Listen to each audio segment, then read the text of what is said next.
वाढवणी रेसिपीमध्ये आपण ओलवल्या गव्हाचा पापडा, ओलवल्या गव्हाच्या शेवळ्या तसेच आज ओलवल्या गव्हाच्या कणकेपासून सरगुंडे कसे बनवायचे ते पाहूया. ओलवल्या गव्हाचे सरगुंडे पिकलेल्या आंब्याच्या रसासोबत खाल्ल्या जातात. तसेच हे सरगुंडे ओलवल्या गव्हाच्या कणकेपासून बनवल्यामुळे खूप असे पौष्टिक बनतात आणि म्हणूनच आपण मुलांना मॅगी म्हणून सुद्धा हे सरगुंडे देऊ शकतो. महाराष्ट्रात आवर्जून उन्हाळ्यात हे सरगुंडे बनवल्या जातात. नमस्कार, मी प्रीती खंडार रेसिपीजमध्ये तुमचं अगदी मनापासून स्वागत करते.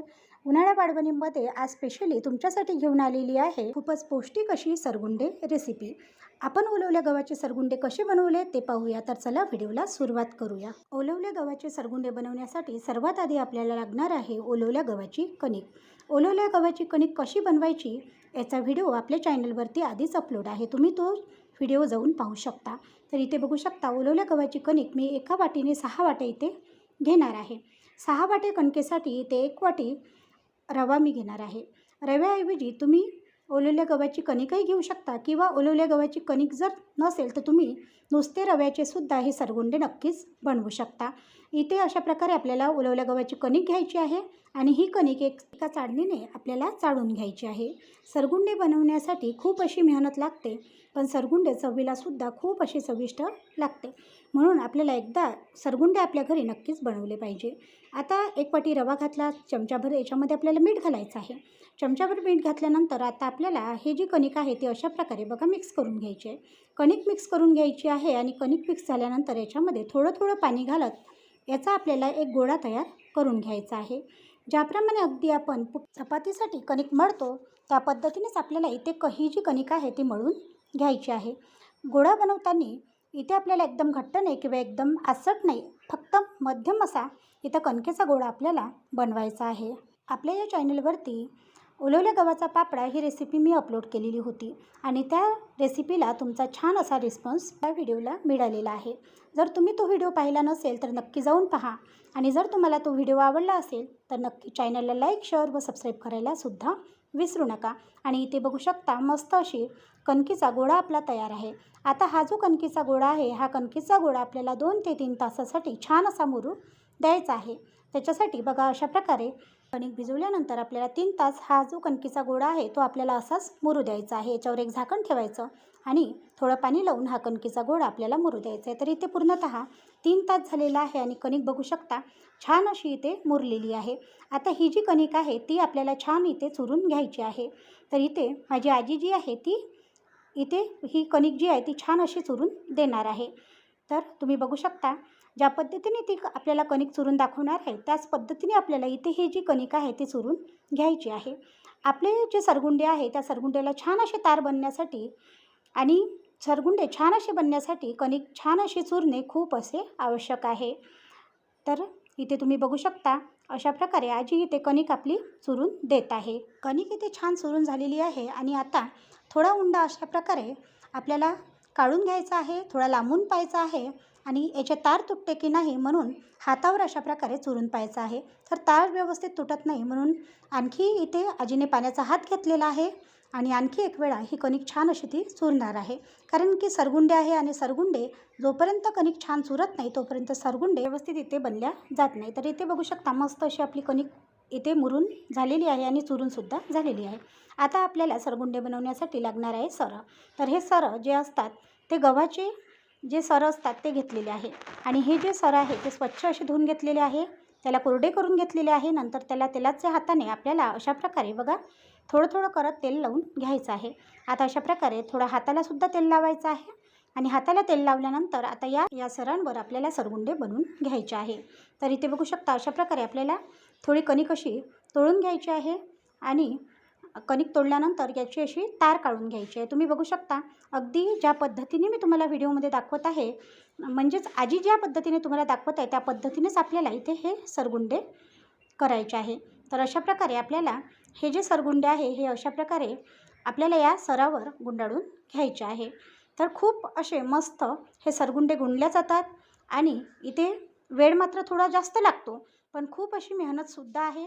तशीच या सरगुंड्याला खूप अशी चवसुद्धा आहे. मी आजीच्या घरी आलेली होती आणि आजीच्याच घरी आम्ही सरगुंडे बनवलेले होते आणि म्हणून ही रेसिपी मी तुमच्यासोबत शेअर करत आहे. आता पहिल्या याच्यामध्ये आजीने तुम्हाला सरावर सरगुंडा कसा गुंडाळायचा ते दाखवलेलं आहे. आता दुसऱ्या याच्यामध्ये मी तुम्हाला सरगुंडे सरावरती कसे गुंडाळायचे ते सुद्धा इथे दाखवत आहे. खूपच चवीला चविष्ट असे हे सरगुंडे बनतात. आम्ही सर्वांनी मिळून छान असे सरगुंडे इथे सरावरती गुंडाळून घेतलेले आहे. तुम्ही इथे बघू शकता. अशा प्रकारे मस्त असे आपले सरगुंडे जे आहे ते गुंडाळून झालेले आहे. आता हे सरगुंडे काढायचे कसे ते सुद्धा आपण पाहूया. इथे तुम्ही बघू शकता. अशा प्रकारे एका सुपामध्ये आपण पूर्ण जे सरगुंडे आहे ते असे गुंडाळून इथे ठेवलेले आहे. आपल्याला फॅनच्या हवेखाली हे सरगुंडे छान असे सुकू द्यायचे आहे. काही गंजात, काही सुपामध्ये असे आम्ही पूर्ण सरगुंडे इथे सुकू दिले. आणि आता हे सरगुंडे आपल्याला काढूनसुद्धा घ्यायचे आहे. तर इथे तुम्ही बघू शकता. अशा प्रकारे आपल्याला हे सरगुंडे काढताना काय करायचं, तर एक सर जो आहे तो हाती घ्यायचा आहे. सर हाती घ्यायचा आहे आणि सर हाती घेतल्यानंतर आता आपल्याला एका ताटामध्ये हे सरगुंडे जे आहे ते काढून घ्यायचे आहे. तर तुम्ही इथे बघू शकता. आधी आम्ही भरपूर असे सरगुंडे काढून घेतलेले होते आणि आता थोडे जे आहे ते तुम्हाला दाखवण्यासाठी मी इथे बाजूला शिल्लक ठेवलेले होते. सरगुंडे सुकल्यानंतर काहीच वेळ लागत नाही. अगदी हलक्या हाताने जरी आपण हे सरगुंडे ओढले तरी सरावरून बाजूला होतात. तुम्ही बघू शकता. अगदी ज्या पद्धतीने मी तुम्हाला व्हिडिओमध्ये दाखवत आहे त्या पद्धतीनेच इथे आपल्याला पूर्ण जे सरगुंडे आहे ते काढून घ्यायचे आहे. तुम्ही बघू शकता किती मस्त असे लांब लांब नूडल्ससारखे आपले सरगुंडे जे आहे ते इथे तयार झालेले आहे. आता हे जे सरगुंडे आहे हे आपल्याला 2 दिवस छान असे उन्हामध्ये कडक असे इथे वाळून घ्यायचे आहे. तर इथे 2 दिवस मी कडक उन्हामध्ये हे सरगुंडे वाळवून घेतलेले आहे. तुम्ही सरगुंडे बघू शकता किती छान असे झालेले आहे आणि तसेच हे चवीला खूप चविष्ट असतात. उन्हाळ्यामध्ये जेव्हा आपल्या घरी आंबे निघते तेव्हा आंब्याच्या रसाचं जे ताट असतं किंवा जेव्हा आपण आंब्याच्या रसाचा जो घरी बेत बनवतो त्याच्यामध्ये जर सरगुंडे नसेल तर ते ताट हे अपूर्ण असतं. म्हणून आमच्याकडे आवर्जून हे सरगुंडे बनवले जातात. आता हे सरगुंडे बनवायचे कसे ते सुद्धा आपण पाहू. तर इथे बघा काय करायचं आहे. तर आपल्याला एकीकडे पाणी उकळायला ठेवायचं आहे. पाण्याला छान अशी उकळी फुटली की आपल्याला जेवढे सरगुंडे लागते तेवढे आपल्याला या पाण्यामध्ये अशा प्रकारे बघा टाकून घ्यायचं आहे. तुम्ही अगदी मी ज्या पद्धतीने तुम्हाला व्हिडिओमध्ये दाखवत आहे त्या पद्धतीनेच आपल्याला सर्व काही इथे करायचं आहे. तर सरगुंडे अशा प्रकारे पाण्यामध्ये टाकून घ्यायचं आहे आणि इथे हे जे सरगुंडे आहे ते छान उकळून घ्यायचे आहे. तुम्ही इथे बघू शकता. पाण्याला छान अशा उकळ्या फुटायला सुरुवात झालेली आहे. आपल्याला मंद आचेवर 10 मिनिटं हे सरगुंडे छान असे इथे उकडून घ्यायचे आहे. सरगुंडे थोडेसे जाडसर राहतात त्याच्यानं उकडायला वेळ लागते. म्हणून ते 10 मिनिटं आपल्याला कमी पावरवर सरगुंडे छान असे उकळून घ्यायचे आहे. इथे सरगुंडे छान असे उकळून झालेले आहे. आता आपल्याला एक चाळणी एका भांड्यावर ठेवायची आहे. चाळणी भांड्यावर ठेवायची आहे आणि त्याच्यामध्ये हे जे सरगुंडे आहे ते पूर्णतः आपल्याला ओतून घ्यायचे आहे. सरगुंडे ओतून घ्यायचे आहे आणि नंतर त्याच्यावर आपल्याला थोडंफार असं थंड पाणीसुद्धा टाकून घ्यायचे आहे जेणेकरून हे जे सरगुंडे आहे ते बिलकुलच चिटकायला नको. म्हणजे जेव्हा आपण हे सरगुंडे खायला जाऊ तेव्हा ते गजगज व्हायला नको किंवा ते चिटकायला नको. म्हणून आपल्याला थंड पाणी टाकणे खूप असं आवश्यक आहे. ते बघू शकता आपले सरगुंडे जे आहे ते खाण्यासाठी इथे तयार आहे. आता हे सरगुंडे खायचे कसे, तर आपल्याला काय करायचं. एक छान असं भांडं घ्यायचं आणि त्याच्यामध्ये आपल्याला जेवढे सरगुंडे लागतात तेवढे सरगुंडे काढून घ्यायचे आहे. तर मी एक इथे छोटंसं भांडं घेतलेलं आहे. त्याच्यामध्ये 2 चम्मच एवढे सरगुंडे मी टाकून घेणार आहे.